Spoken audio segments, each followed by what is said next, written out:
Om Namo Bhagavate Vasudevaya. Om Namo Bhagavate Vasudevaya. Narayanam Namaskrityam Naram Chaiva Narottamam Devim Saraswatim Vyasam Tato Jaya Mudiraye Nashtaprayeshu Abhadreshu Nityam Bhagavata Sevaya Bhagavati Uttama Shloke Bhaktir Bhavati Naishtaki.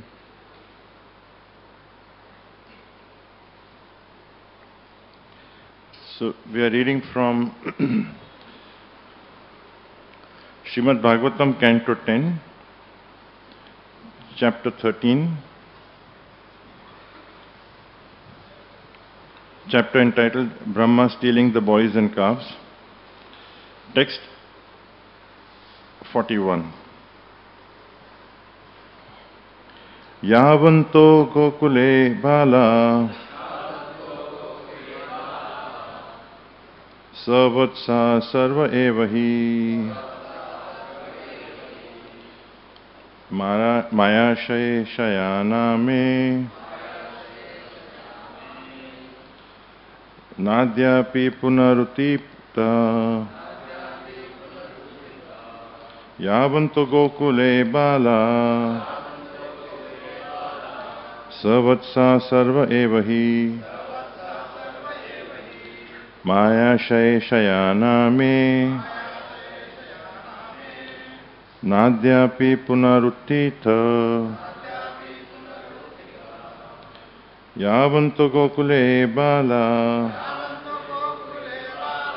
Savatsa Sarva Evahi Maya Shaye Shayana Me Nadyapi Punaruttita Yavanto Gokule Bala Sarva Sarva Evahi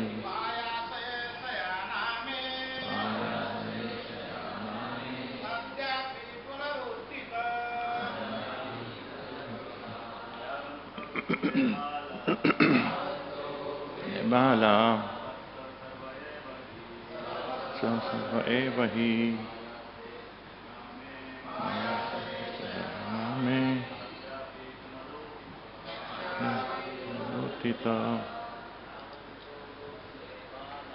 Yavanto Gokule Bala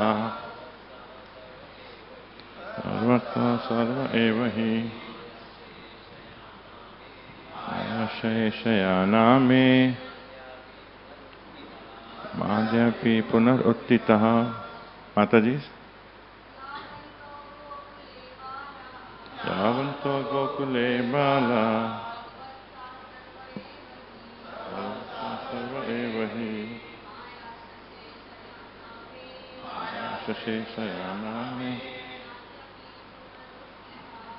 Madhyapi Punaruttitaha.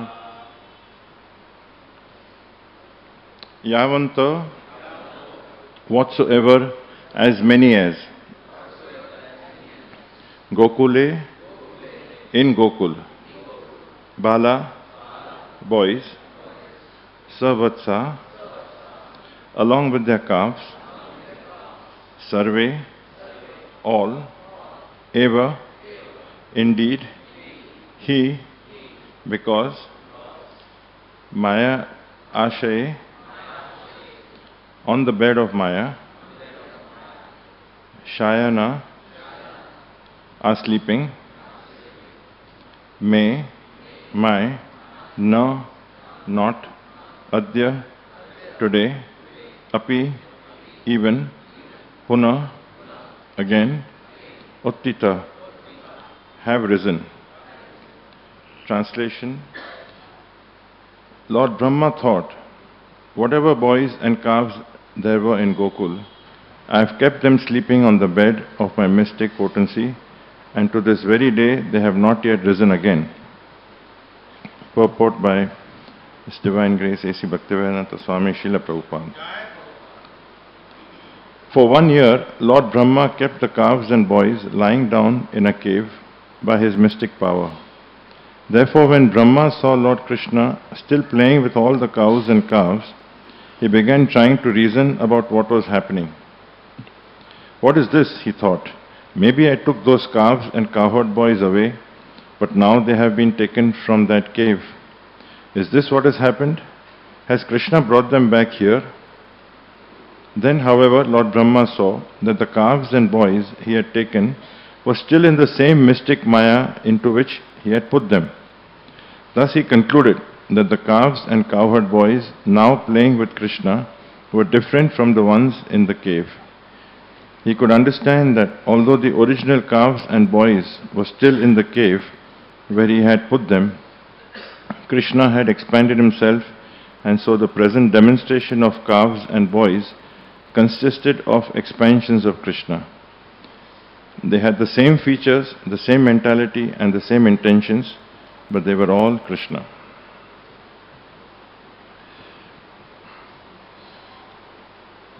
Om Ajnanatimirandasya Jnananjana Shalakaya Chakshurun Militam Yena Tasmai Shri Gurave Namaha Shri Chaitanya Manobhishtam Stapitam Yena Bhutale Swayam Rupa Kadamayam Dadati Swapadantikam Vandeham Shri Gurun Shri Yuta Padakamalam Shri Gurun Vaishnavamscha Shri Rupam Sagrajatam Sahagana Raghunathanvitam Sajivan Sadvaitam Savadupam Rijana Sahitam Krishna Chaitanya Devam Shri Radha Krishna Padam Sahagana Lalita Shri Vishakhanvitamsha He Krishna Karuna Sindhu Dina Bandhu Jagatpate Gopesha Gopika Kanta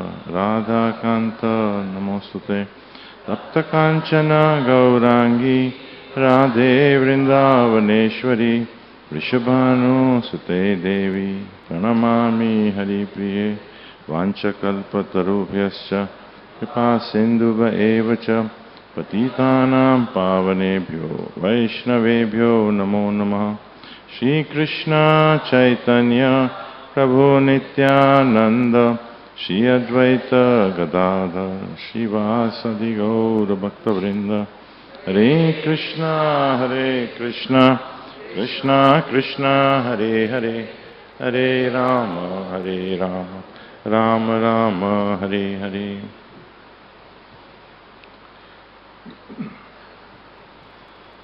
Hare Krishna.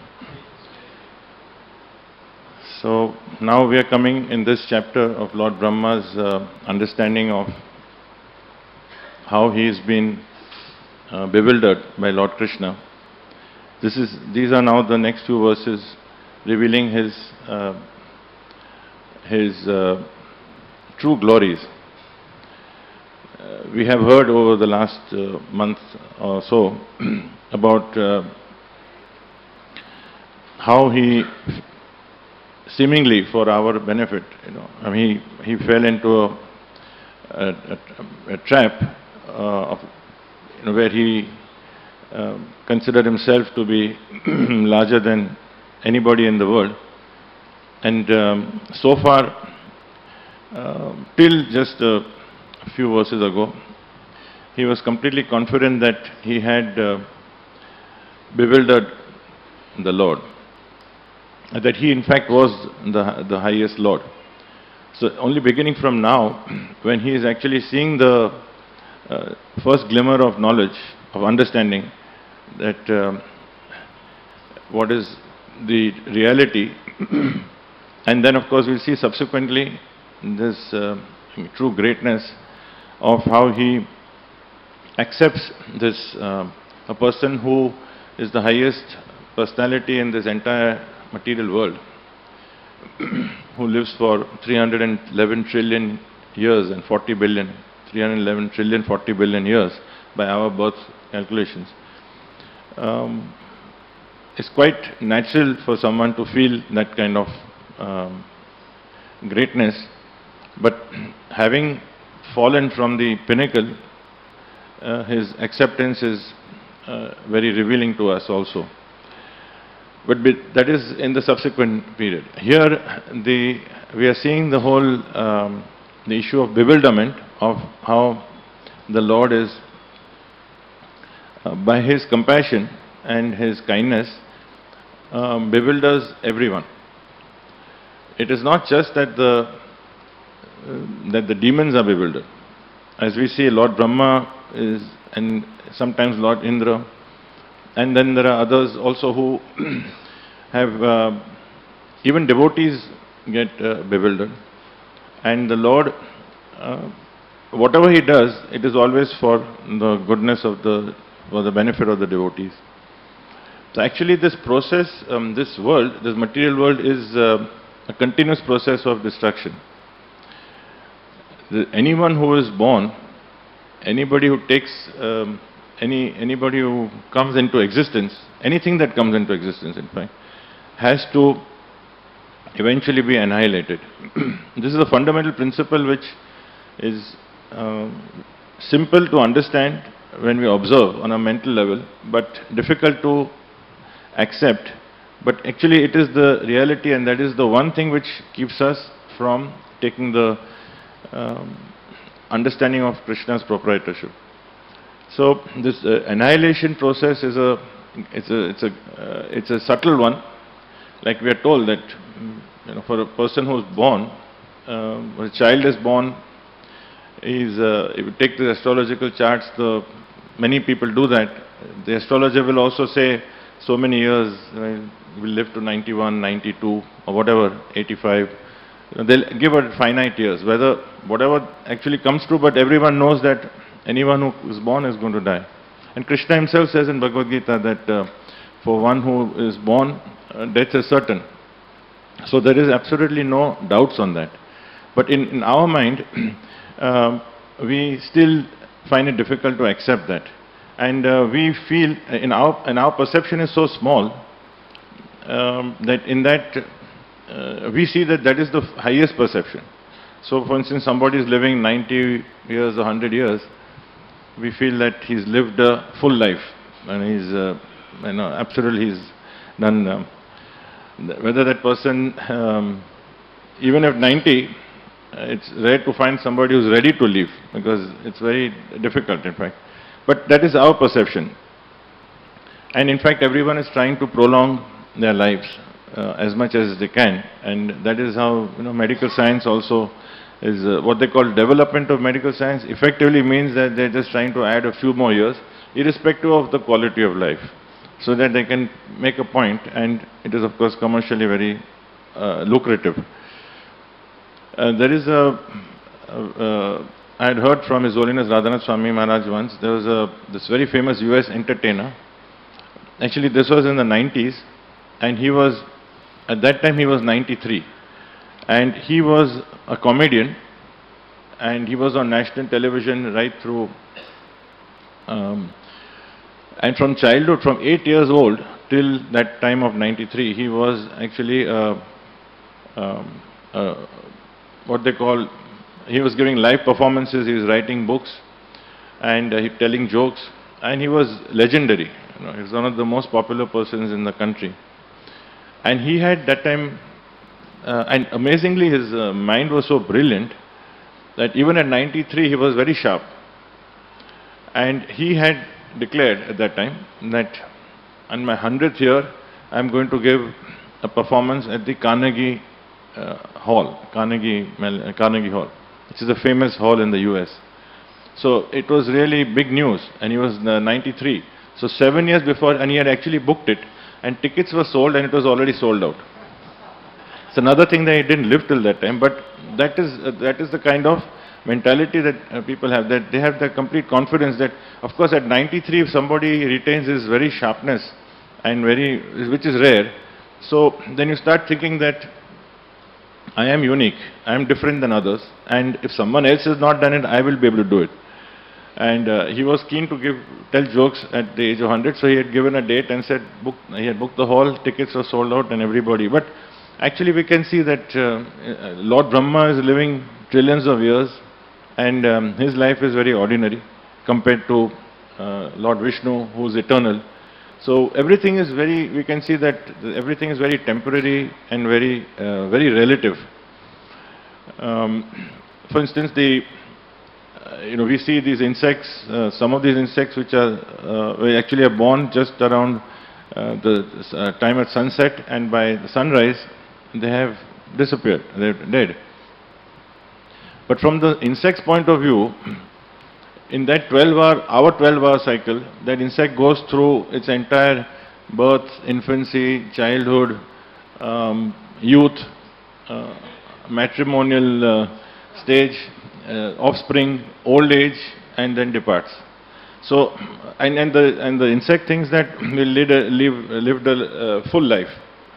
And we laugh and say that that is ridiculous, it's 12 hours of ours. So we think ours is a very full life and happy full life. But it is not even 1 second in Lord Brahma's life. And Lord Brahma thinks he is living a full life. So everything is very relative. And but a sadhu, a saintly person, he understands that actually that everything is temporary, and even Lord Brahma's life is insignificant because one has to depart from here. And Lord Krishna says that whatever is from the highest planet to the lowest, and from the highest planet, in fact, that's where Lord Brahma, everyone lives like Lord Brahma, down to the lowest planet, everything is a place of misery. Why? Precisely because of this, that we have to leave this world, that wherever we are born, we will have to leave everything and go. So everything being temporary and being annihilated in the long run. So these are the laws of physical nature. Just like we have so many laws which are unchangeable. For instance, you throw something up, it has to come down. Anything that goes up comes down. Similarly, these laws are permanent, eternal. That means it doesn't deviate. It's not like the laws in Parliament that some new crop of people come and they can change a law if they have a majority. These laws are different. They are fixed and permanent, and it is unchangeable. And but now this is where the material energy manifests, and to the extent that we identify with the material energy, we are in this anxiety of relativity. And but Krishna says that there is another nature which is transcendental, which is much superior to this, and there is a spiritual energy.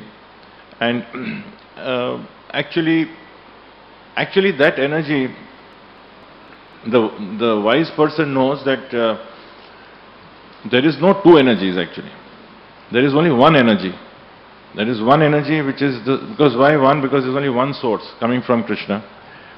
But when that energy, depending on how you perceive it, how you receive it, then it becomes material or spiritual. So actually, a very nice illustration Prabhupada gives, a brilliant analogy about the electric powerhouse. This, the electric powerhouse, the power comes from there. Now, that power, the energy, the material energy, the power that comes is also, it's just one. It's the same, one type. But when it actually comes and goes into a refrigerator, you get extreme cold. The same electricity which goes into a stove or an oven, it brings extreme heat. So we can't say that the electricity is hot or cold. Electricity is, it depends on the receptacle, where you are going to plug it in.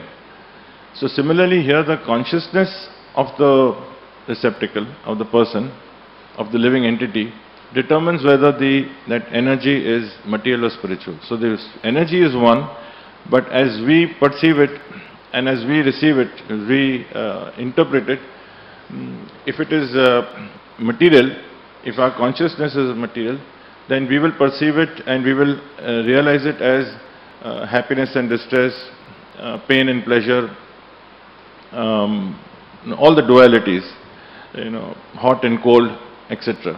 And eventually it will lead to suffering and death.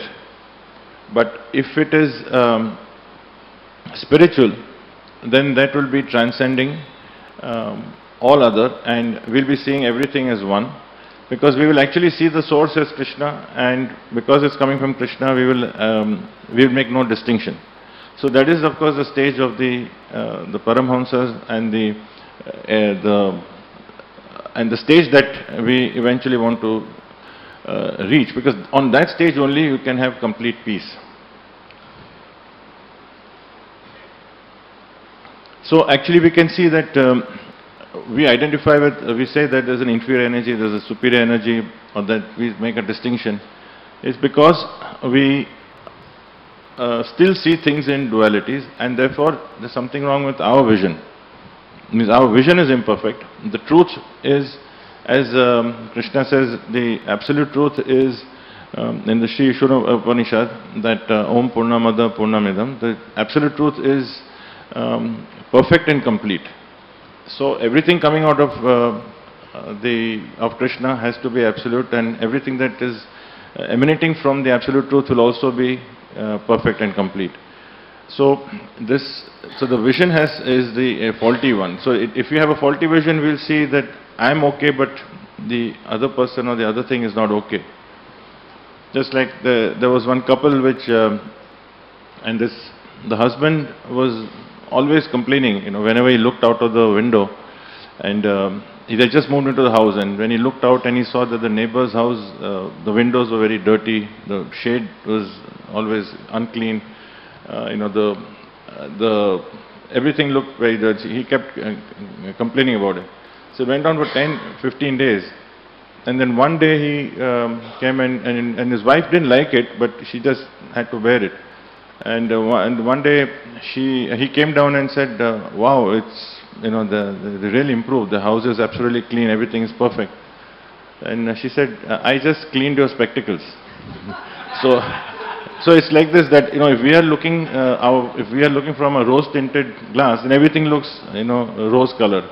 So we have to look at ourselves rather than, our vision has to be improved. The imperfection has to be cleansed before we can actually see clarity. When Srila Prabhupada had gone to France, this is recounted by his first disciple in France. This Mataji, whose name is Jyotirmoy Mataji. She was the very first French Mataji devotee.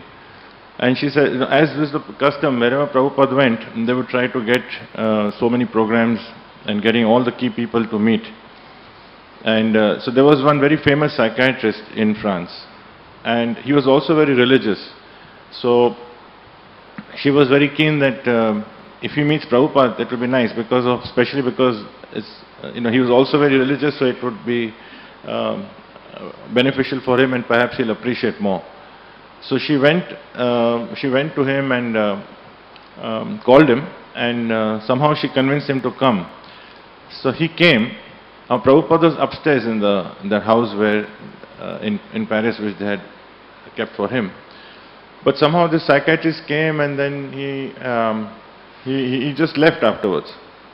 So then this lady was Mataji was a little upset, and she was apprehensive. So then she went up and told Prabhupada that the psychiatrist, this doctor, had come, and what had happened is that she had somehow convinced him that, or he got the perception that there is a patient that he has to come to see. Otherwise he wouldn't have come. So he came, and he said, where is the, so he must have said, where is the patient, where is the patient? And didn't see the patient, he went away. So she went up and told Prabhupada a little sheepishly that Prabhupada, he came here and he was just asking, where's the patient, and he went away because he didn't see anyone. Because he looked at himself as, I'm only coming to cure all people and I'm giving this. Prabhupada was laughing and laughing, and he said he didn't realize that he was the patient. So Prabhupada, what was Prabhupada's idea was actually, as representative of Krishna, he was going to treat him. It means give him consciousness, give him understanding. But he just laughed, because there are so many like this whose misfortune that they didn't get the opportunity.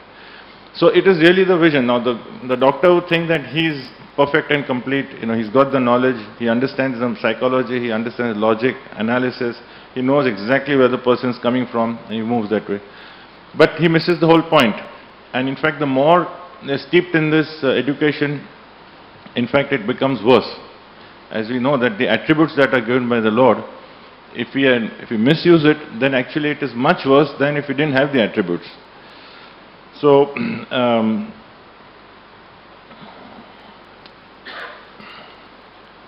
so as long as we are battling against this material nature, as long as we keep thinking, there is a combat, as we keep fighting, thinking that that we can somehow overcome these problems, we'll get into bigger and bigger dilemma. So the problem is in our perception that we need to somehow change our fortune by our own selves, and we will somehow win the battle. And actually Maya is so powerful that it is a foolish proposition, but Maya actually, Krishna through his Maya energy actually allows us to get entangled.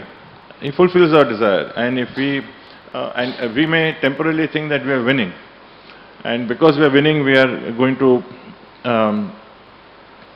we have found the solution to happiness, etc. And it's like a cat and mouse game. Maya is like the cat, just plays with the mouse, like letting the mouse feel that he's getting superior.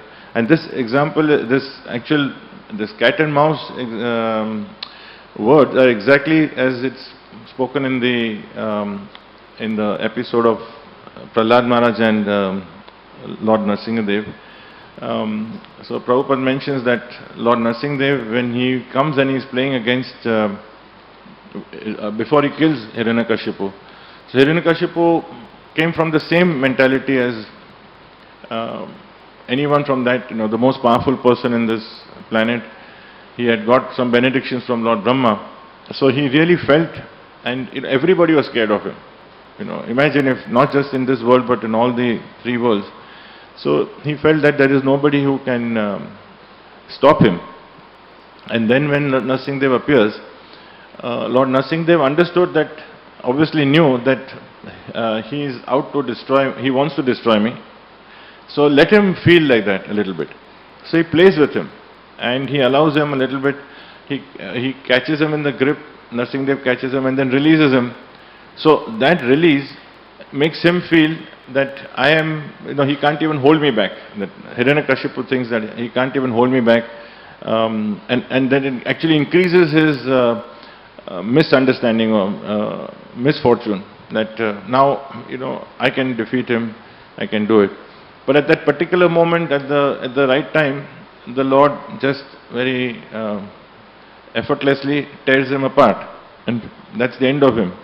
So this is the situation between us and between the living entity who is trying to battle against material nature.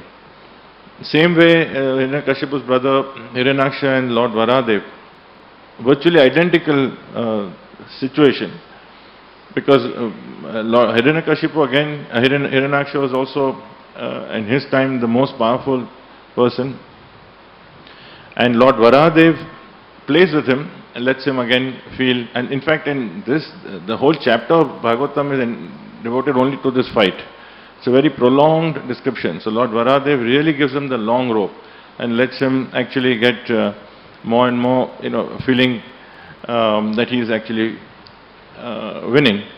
And it's really, if anybody, if we doubt where the suspense dramas come from, then we should read this, because it's really full of suspense.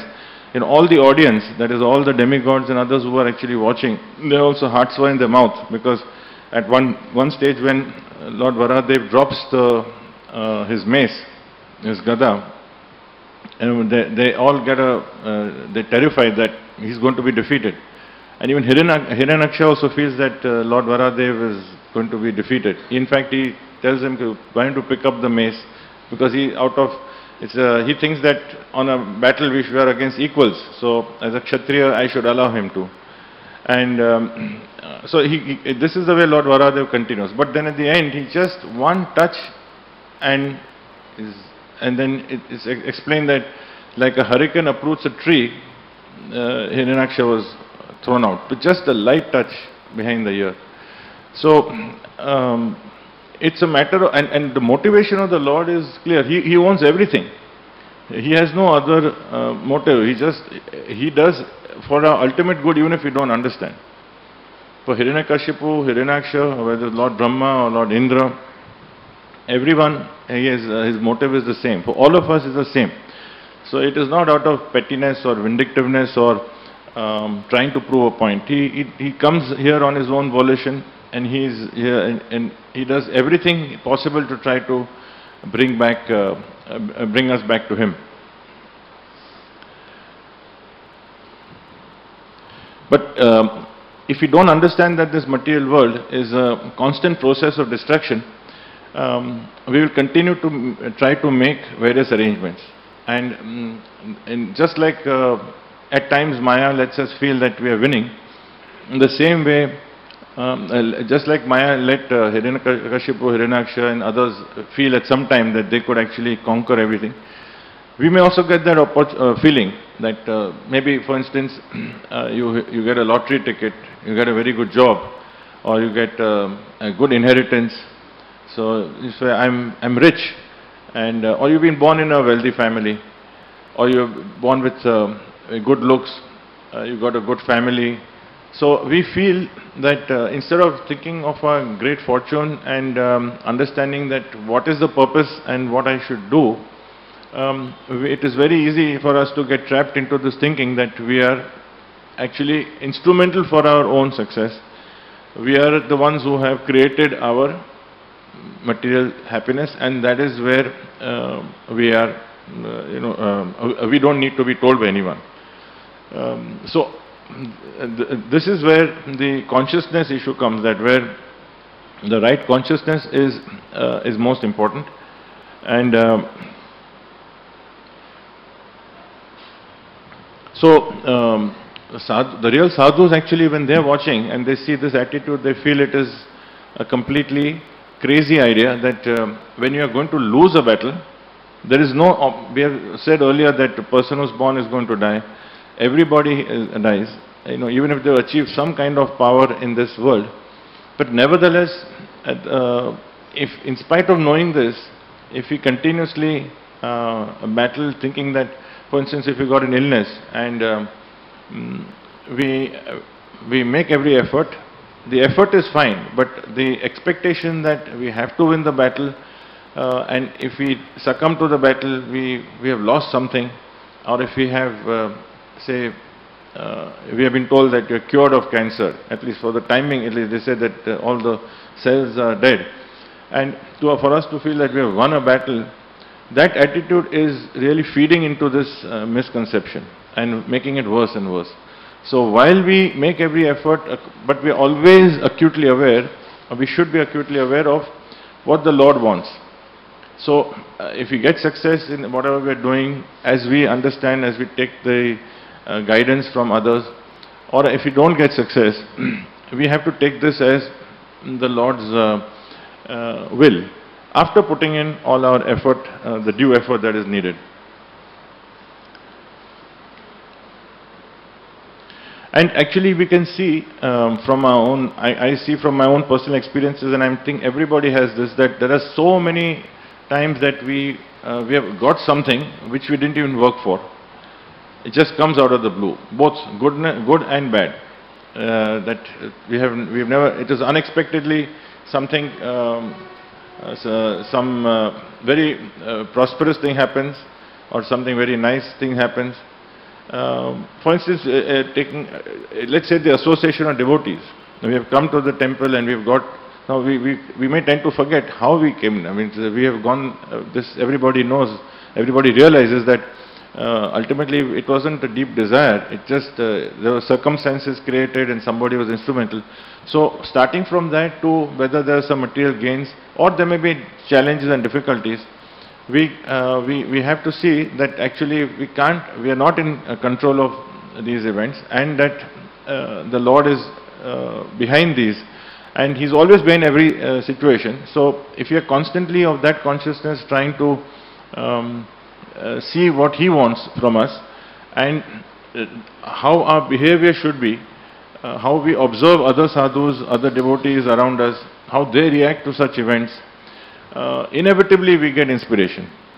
In the material world, we are looking for prosperity, and therefore when we see somebody else prosperous, it invokes jealousy. But here, when we are looking for spiritual strength, the understanding of how to react to events, and many times the difficulties which are sometimes insurmountable, we feel it is insurmountable.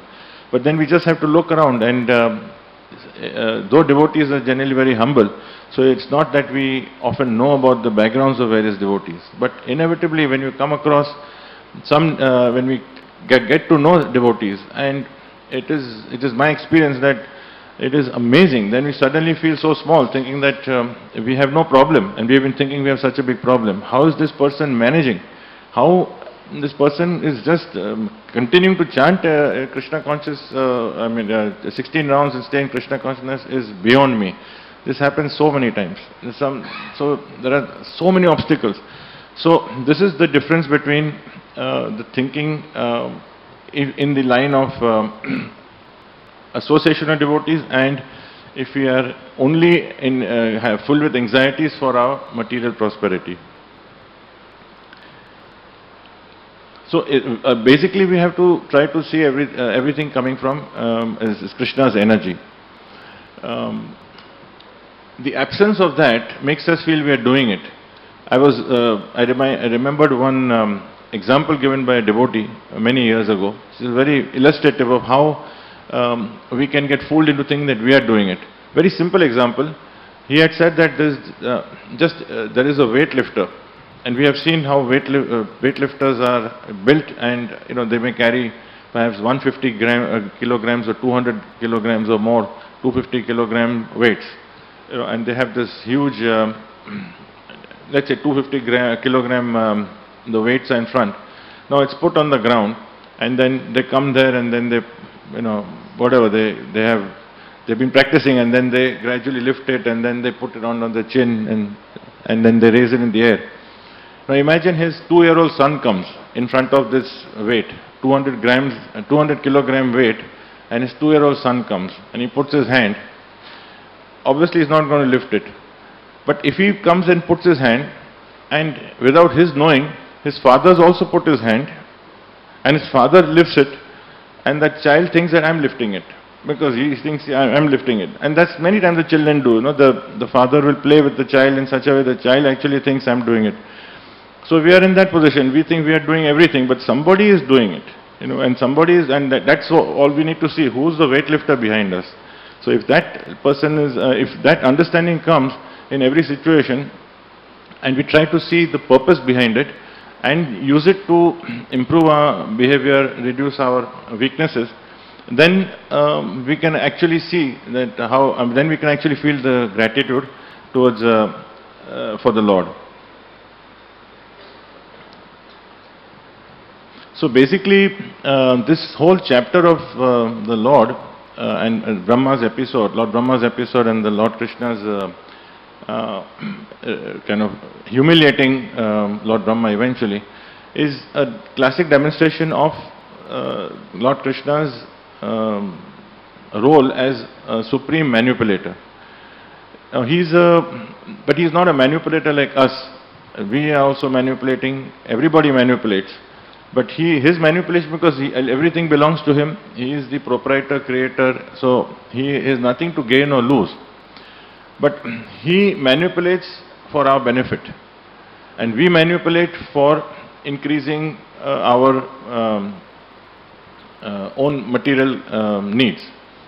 And Krishna's manipulation is according to, like for instance, even to devotees. Yashodama, how he, as a child also, and she was offering her milk, and then in case she is busy somewhere else, and he starts throwing a tantrum, and he falls on the ground and kicks the cart and makes such a big ruckus, and she is always in anxiety. So these are the kind of manipulations he does, but this manipulation is to increase the love, increase the loving exchanges, and it actually brings ecstasy to the devotees. But if we are not in that consciousness as a devotee, then the manipulation actually would be to we'll see Krishna's manipulation as something which is going to, we will not understand is manipulation, because we are constantly moving in a direction which is opposite. For instance, we know that Bhagavan means who has all the 6 attributes unlimitedly. All strength, all knowledge, all fame, all beauty, all renunciation, all wealth. But everybody has something in parts. But if you don't have that consciousness of being a devotee, then inevitably whatever little and we get a minor tiny particle of Krishna's attribute. So if you have strength, for instance, we may use it to, as a child, we may use it to bully other children. The strong boy will bully the others. And when we are growing old, if we have the wrong consciousness, then we will be doing it either to enhance our body, or because that also has great value nowadays. People are very, what they call the pumping iron. That actually it's they may find good roles, or they in movies, and it basically is a paying proposition to have a good body. Or you may actually use it to terrorize other people. So we could have a completely different approach. Similarly, if we have wealth, if we have been given wealth, and this doesn't need explanation how, with the wrong consciousness, how wealth can be misused. Every attribute, you see, beauty again doesn't need any explanation, because if you have been given some looks, nowadays you find that the hoardings, you want to sell any product, essentially it will be, even if you want to sell a shoelace, you're advertising for a shoelace, it will be having a very attractive person on the board. There's no link, but or a necktie or something, but still it will always be the first. They feel that people's eyesight should be captivated first. If they're driving the car, it doesn't matter if he bangs the car, but first he should have a look at that.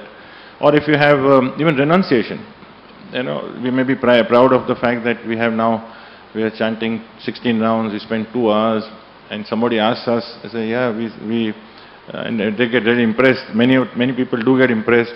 So we may use it in so many subtle ways, as devotees also, or even as atheistic ways. Even if you don't believe, but there are people who just because there's so much in the mode of passion, and they get up at 4:35 in the morning.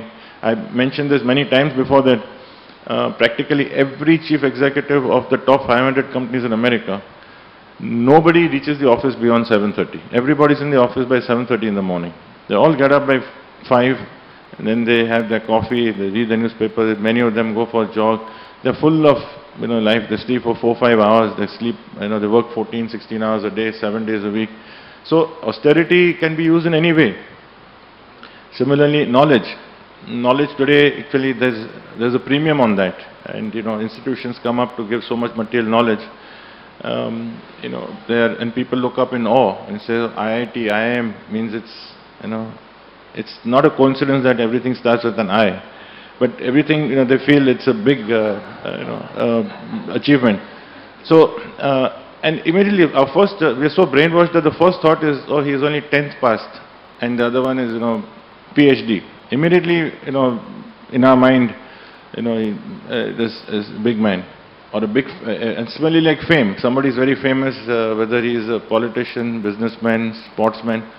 Person is famous, then the first thought is that he's somebody. So, if we don't have the consciousness of a devotee, we can completely misuse and in fact entangle ourselves even more. And who knows how many, well actually the 5th canto does explain in graphic detail the kind of karmic reactions we can have, so we get some idea of how we can entangle, how unbelievably scary that picture is. But without the true wisdom from the scriptures, we can be completely carried away and make it even worse for ourselves. So this is, I remember the entanglement part. I remember Radha Gopinath Prabhu had once talked about the symptoms of Kali, and since we are in Kali Yuga, just thought I'll bring this to your knowledge. There are 5 symptoms basically which he had talked of, and all of them have a commonality of ego. First is undermining authority. Undermining authority means you will see that this is typical of Kali Yuga, whether it's institutions, countries, families. Today, as we can see, compared to 50 years ago and today, the situation is very clear. You know, nobody likes to accept authority, and that in turn actually causes anxiety. Second is that people will put more value for enjoyment than duty. So, because that just the opposite of what Lord Ram had done, that his entire life was demonstrated to how he can practice duty above everything else, sacrificing his own happiness. Third is there's a general discontentment. This is typical of Kali Yuga. So we talk of material happiness. It's a paradox, but actually it is a fact that there's a constant there's a lot of grumbling, lamenting, hankering. There's either hankering or lamenting. And whether those who are extremely wealthy, even though you might see the very powerful people, you might see the photos in showing them very differently. But in actuality, it is a completely different situation. And this general discontentment comes because there is no submissiveness, there is no acceptance of authority, there is no acceptance of guidance. So then the fourth one is loneliness.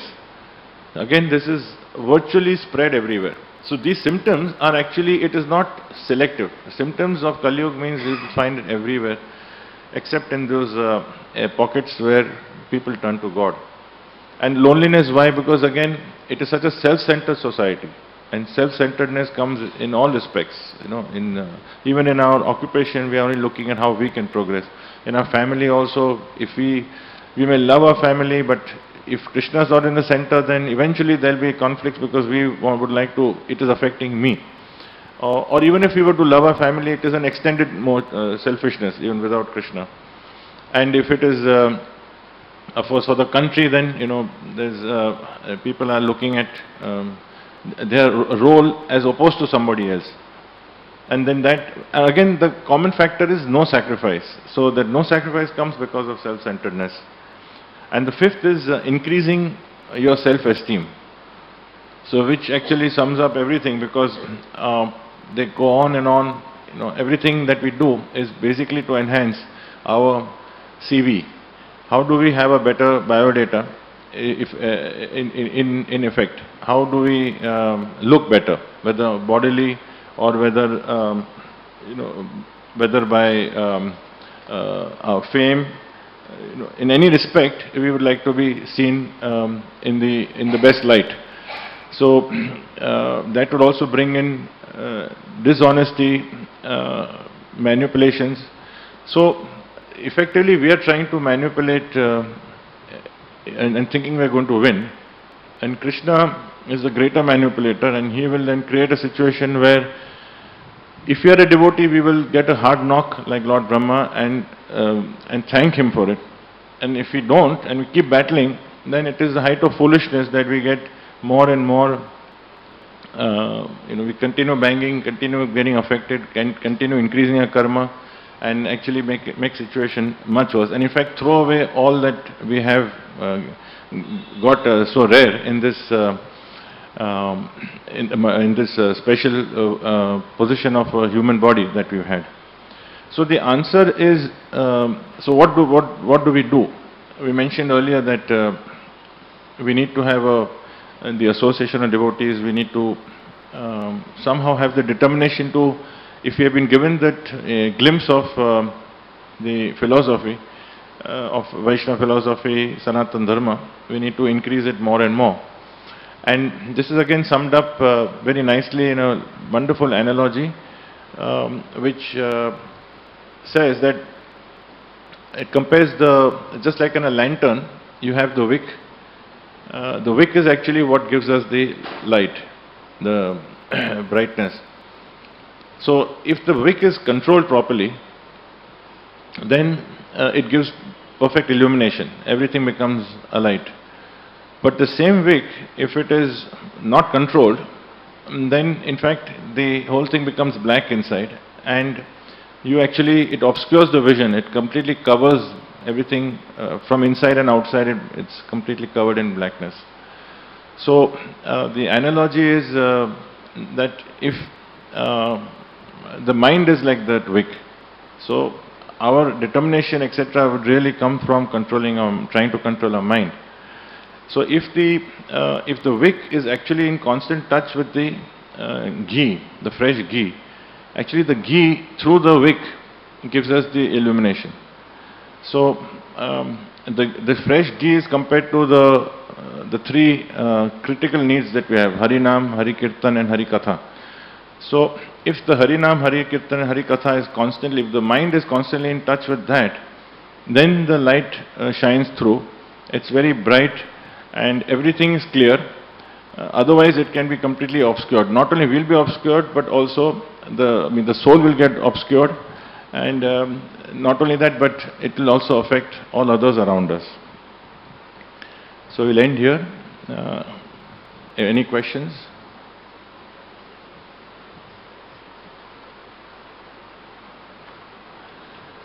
So Granth Raj Srimad Bhagavatam ki jai, Srila Prabhupada ki jai.